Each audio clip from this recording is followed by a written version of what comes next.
Kira-kira kalian pernah bertanya gak sih, kayak gimana sih komputer zaman dulu?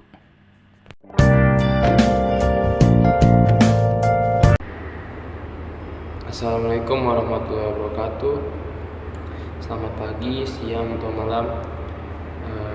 Sebelumnya, perkenalkan, nama saya Muhammad Giran Syakwil dari kelas 2IA 23 dengan nomor NPM 50423 785. Kali ini saya akan menjelaskan sejarah-sejarah komputer dari komputer generasi pertama sampai komputer generasi kelima. Nah, sebelum kita ke generasi pertama, saya akan ngasih tahu dulu nih, apa sih arti komputer itu. Jadi, menurut Rawiro tahun 2019, apa yang dimaksud komputer? Secara umum, pengertian komputer adalah suatu perangkat elektronik yang dapat digunakan untuk mengolah data sesuai dengan prosedur yang telah dirumuskan sebelumnya sehingga menghasilkan informasi bermanfaat bagi penggunanya. Nah, selain itu, ada juga nih pengertian komputer menurut para ahli.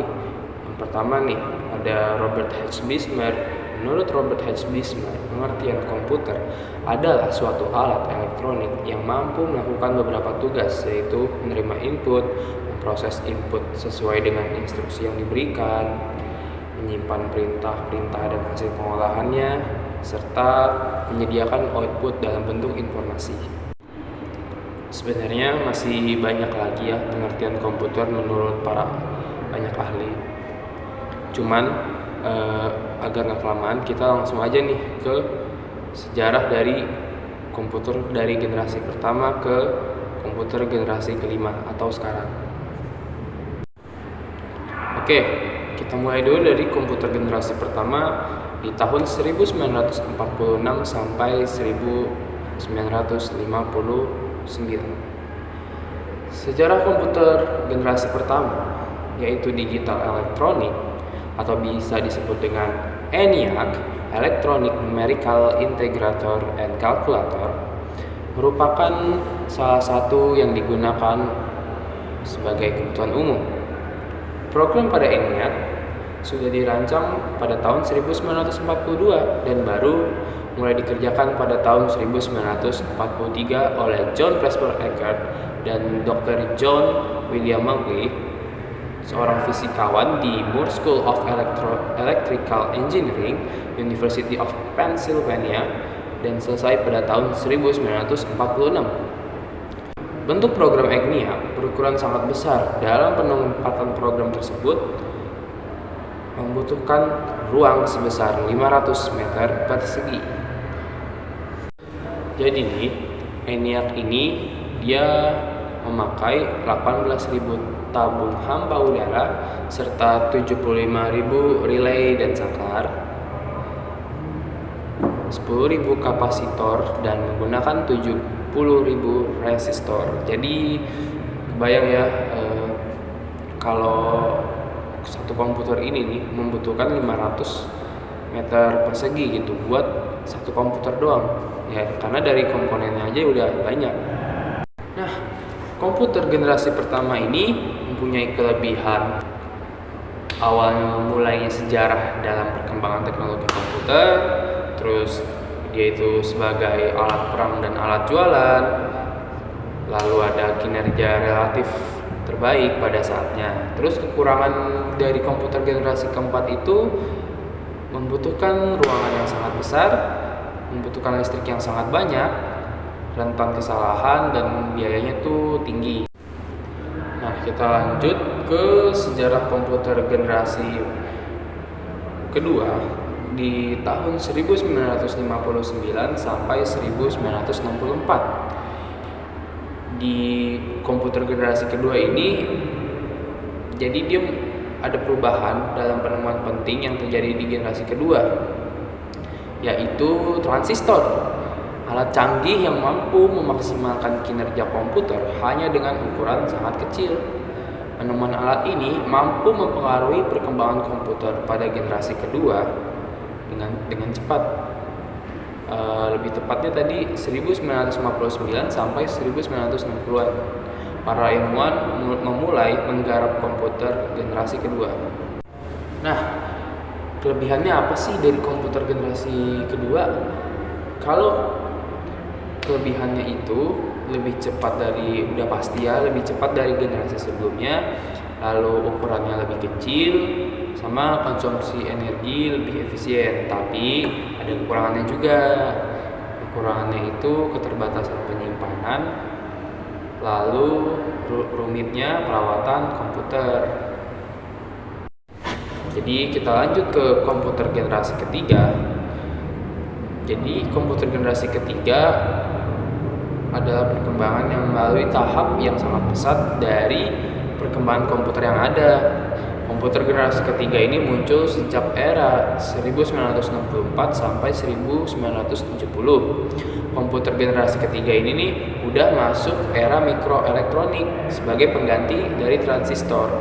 Mikroelektronik merupakan dasar penemuan dari integrated circuit atau lintasan yang terintegrasi. Nah, untuk kelebihan komputer di generasi ketiga itu ukurannya pasti lebih kecil dari generasi sebelumnya, peningkatan kecepatan sama bahasa pemrograman sudah menjadi lebih tinggi. Lalu ada juga nih kekurangannya. Kekurangan yang pertama itu penggunaan transistor membuat jadi lebih panas. Terus yang kedua itu perlu pemeliharaan rutin. Kita lanjut ke komputer generasi keempat. Jadi setelah integrated circuit, tujuan pengembangan menjadi lebih jelas, yaitu mengecilkan ukuran sirkuit dan komponen-komponen elektrik. LSI atau Large Scale Integration dapat memuat ratusan komponen dalam sebuah chip. Pada tahun 1980, Very Large Scale Integration atau VLC memuat ribuan komponen dalam sebuah chip tunggal. Ultra Large Scale Integration atau ULSI meningkatkan jumlah tersebut menjadi jutaan. Kemampuan untuk memasang sedemikian banyak komponen dalam satu keping yang berukuran setengah keping uang logam. Lalu di tahun 1981, IBM memperkenalkan penggunaan personal komputer atau PC untuk penggunaan di rumah, kantor, dan sekolah. Jumlah PC yang digunakan melonjak dari 2 juta unit di tahun 1981 menjadi 5,5 juta unit di tahun 1982. Lalu komputer melanjutkan evolusinya menuju ukuran yang lebih kecil dari komputer yang berada di atas meja, desktop komputer. Menjadi komputer yang dapat dimasukkan ke dalam tas atau laptop, atau bahkan komputer yang dapat digenggam, laptop. Kelebihannya, komputer generasi keempat ini dia ukurannya lebih kecil, terus ada daya proses yang baik, sama mulai ada kemampuan grafis. Untuk kekurangannya, harga yang tinggi, lalu keterbatasan kapasitas penyimpanan. Kita akhirnya masuk ke komputer generasi kelima, yaitu komputer generasi sekarang ya. Memasuki generasi kelima, perkembangan komputer ini tuh masih berlanjut. Sekarang para ilmuwan sedang mengembangkan komputer yang dapat memiliki pikiran layaknya manusia. Mendefinisikan komputer generasi kelima menjadi cukup sulit karena tahap ini masih sangat muda. Banyak kemajuan di bidang desain komputer dan teknologi semakin memungkinkan perbuatan komputer generasi kelima.